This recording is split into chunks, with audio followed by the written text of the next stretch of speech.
Hello, welcome. Today I'm going to talk about some tips for the flaky pancreas stage of LADA diabetes, latent autoimmune diabetes in adults, a form of type 1 diabetes. I've been on this journey for over a decade and I wanted to share some tips today focusing on the very early part of the journey. For me, it was before I was actually diagnosed with LADA diabetes. I went through a whole misdiagnosis as type 2 diabetes. Flaky pancreas. So this is tips that helped me when my blood sugar was sort of going up and down. I didn't know what was going on. And you might be experiencing something similar or know somebody with the same kind of issue.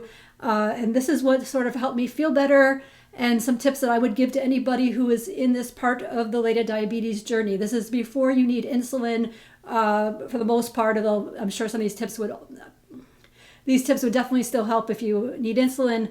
But I'm focusing in not on the insulin part of the diabetes treatment, but on the diet and other changes you can make. So flaky pancreas. Pancreas is the organ behind your stomach. It's the only place in your entire body that produces insulin. When you need insulin to survive, the problem with this condition is your body is attacking itself. The pancreas is going flaky and you don't have enough insulin. So let's jump right into the tips here.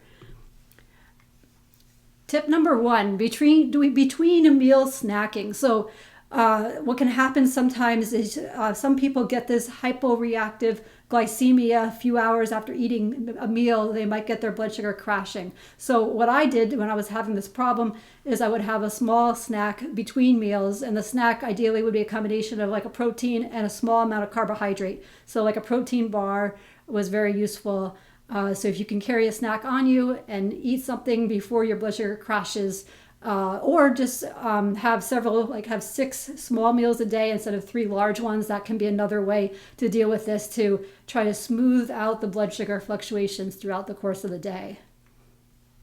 Tip number 2 is eat the fat, protein, fiber part of your meal first. So I don't know about you, but I love mashed potatoes. Mashed potatoes and meatloaf, mashed potatoes and steak.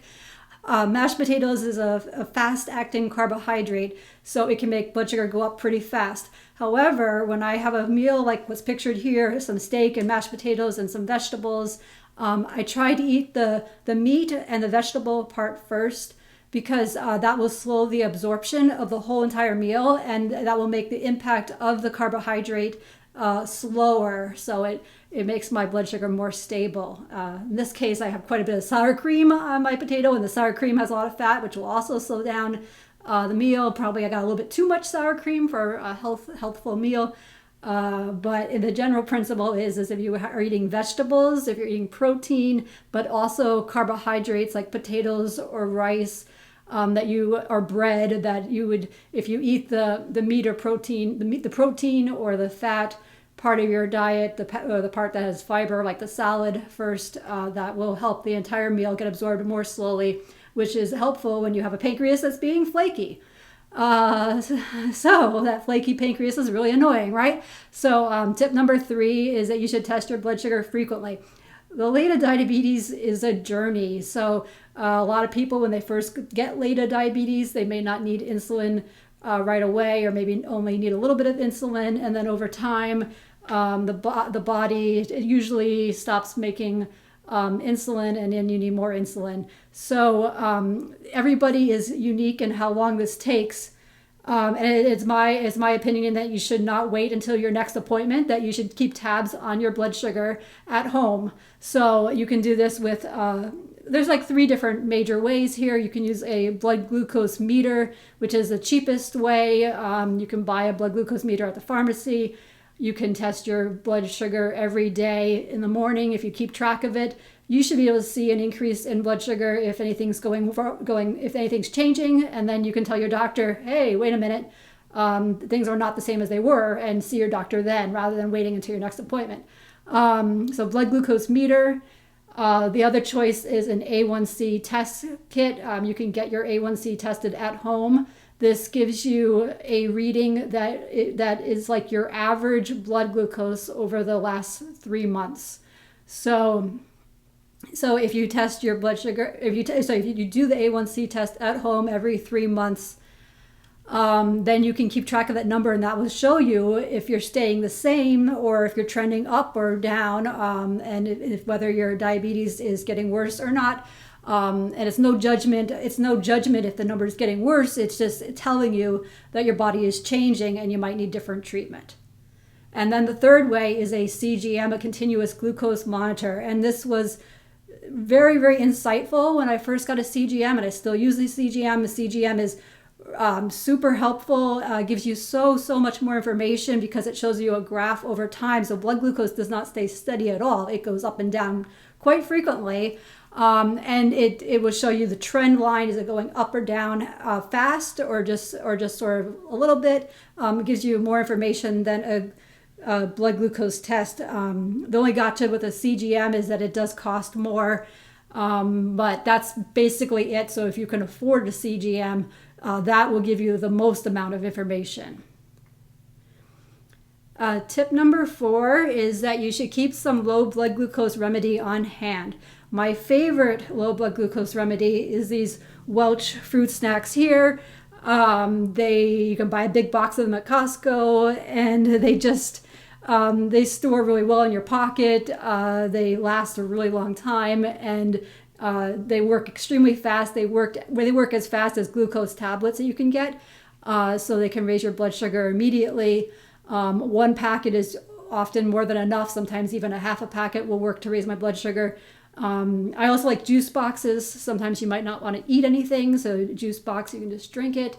And just in case you get low blood sugar, if you use insulin, your chances of getting low blood sugar are greater. However, I got low blood sugar when I was just taking metformin. So I think that that's not actually that uncommon that you can get low blood sugar on metformin or even without taking medication, because because of how the pancreas is flaky.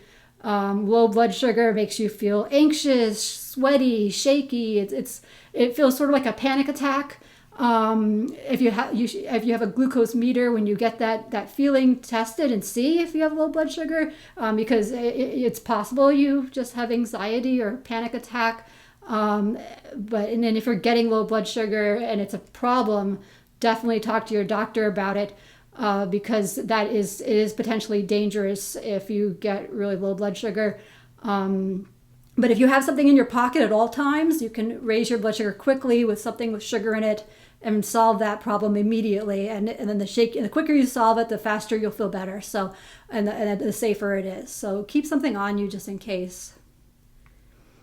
Number 5, swap in low carb foods. So carbohydrates, that's the type of food that tends to raise blood sugar most dramatically. And fortunately, there's other solutions. You can swap out some of the carbohydrate foods for substitutes. So I have in this picture here cauliflower, riced cauliflower. Cauliflower is a great vegetable to substitute in because it also has anti-cancer properties and it has fiber. You can use cauliflower instead of rice. You can also use cauliflower instead of potatoes. And then Banza pasta, which is made from chickpeas, has lower carbohydrates as well. And there are lots of other choices out there. You just look for low carb options and see what you can switch out. And maybe you'll find some things that you really enjoy the taste of too.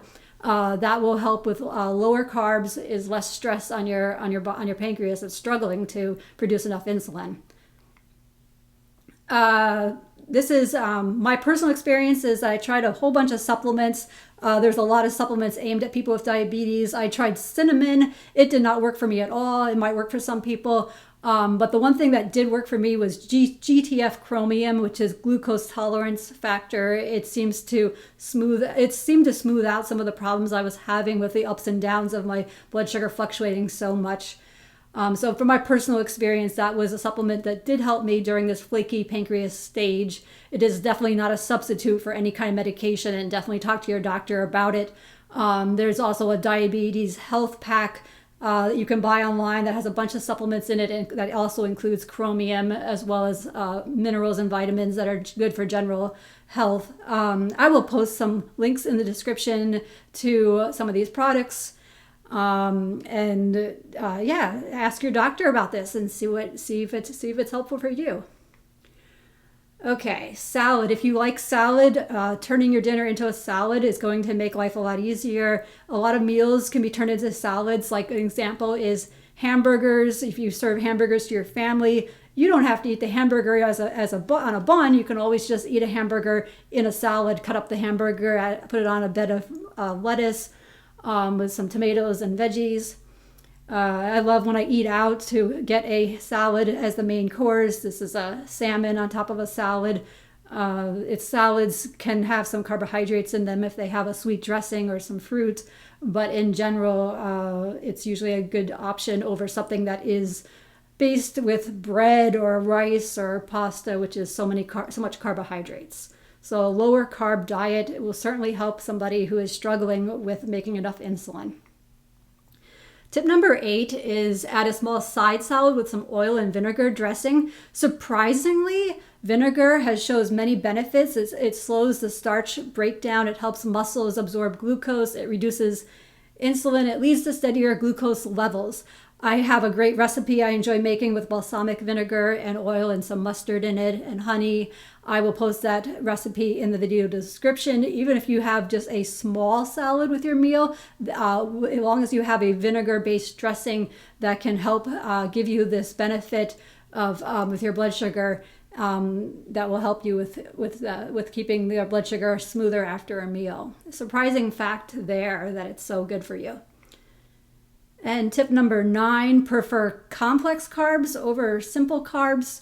So there's this thing called the glycemic index of foods that measures how fast foods raise blood glucose. And a lower glycemic index means that it doesn't make your blood sugar rise as quickly. So look for lower glycemic index foods. I will post a link in the description to a chart showing you glycemic index for foods. And for carbohydrates in particular, if you can swap out simple carbs for complex carbs, you will generally get foods that have a lower glycemic index. So for bread, for example, instead of white bread, whole wheat, multigrain bread, bread that has seeds in it, for example, it has the fiber, will also help with blood sugar. Complex carbs, they're a pretty big win here. A lot more in my book here, Success with LADA Diabetes.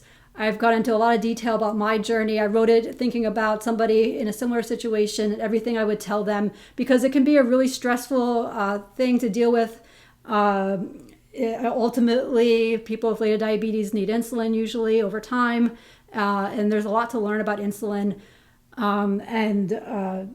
So I talk about the whole journey. This particular video is about the first part of my journey, the flaky pancreas stage. It's a progressive condition, and I have more videos that talk about later stages of the LADA diabetes as well. Eventually, LADA diabetes becomes a lot like type 1 diabetes. So, it's a challenge, and there's a lot to learn, but it's 100% achievable as long as you have access to insulin. Very important there. And speaking of access to insulin, my shirt, Banting, Best, Colip, and MacLeod. I'm sure I'm saying some of the names. Well, my pronunciation's not the best. But these are the people that discovered insulin about 100 years ago. And my shirt is from T1 International to support insulin availability worldwide, because unfortunately a large part of the world, people do not have easy or affordable access to insulin still today. It's life-saving, and we need more awareness about that.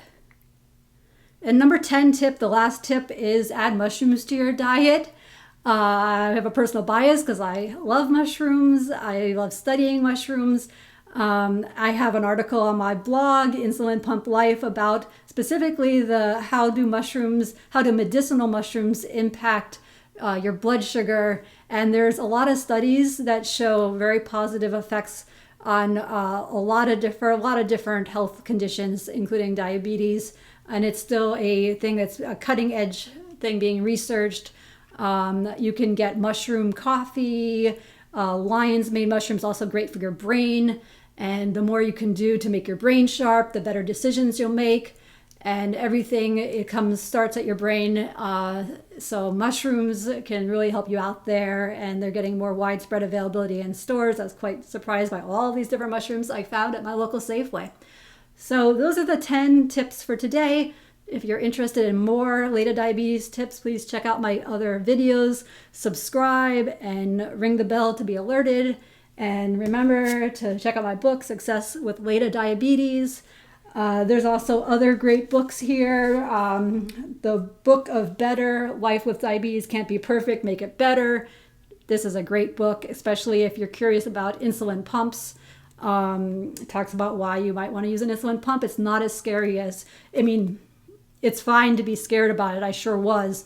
But in the later stages of LADA diabetes, when you need insulin, what I found is doing insulin shots is not as good as an insulin pump. So qualifying for an insulin pump is a good thing, I found, for my life. And then this book here, Bright Spots and Landmines, is a really good intro book to diabetes as well. And then if you are interested in the history of diabetes, The Discovery of Insulin by Michael Bliss, very interesting book. All right, well, that's it for today. Thank you.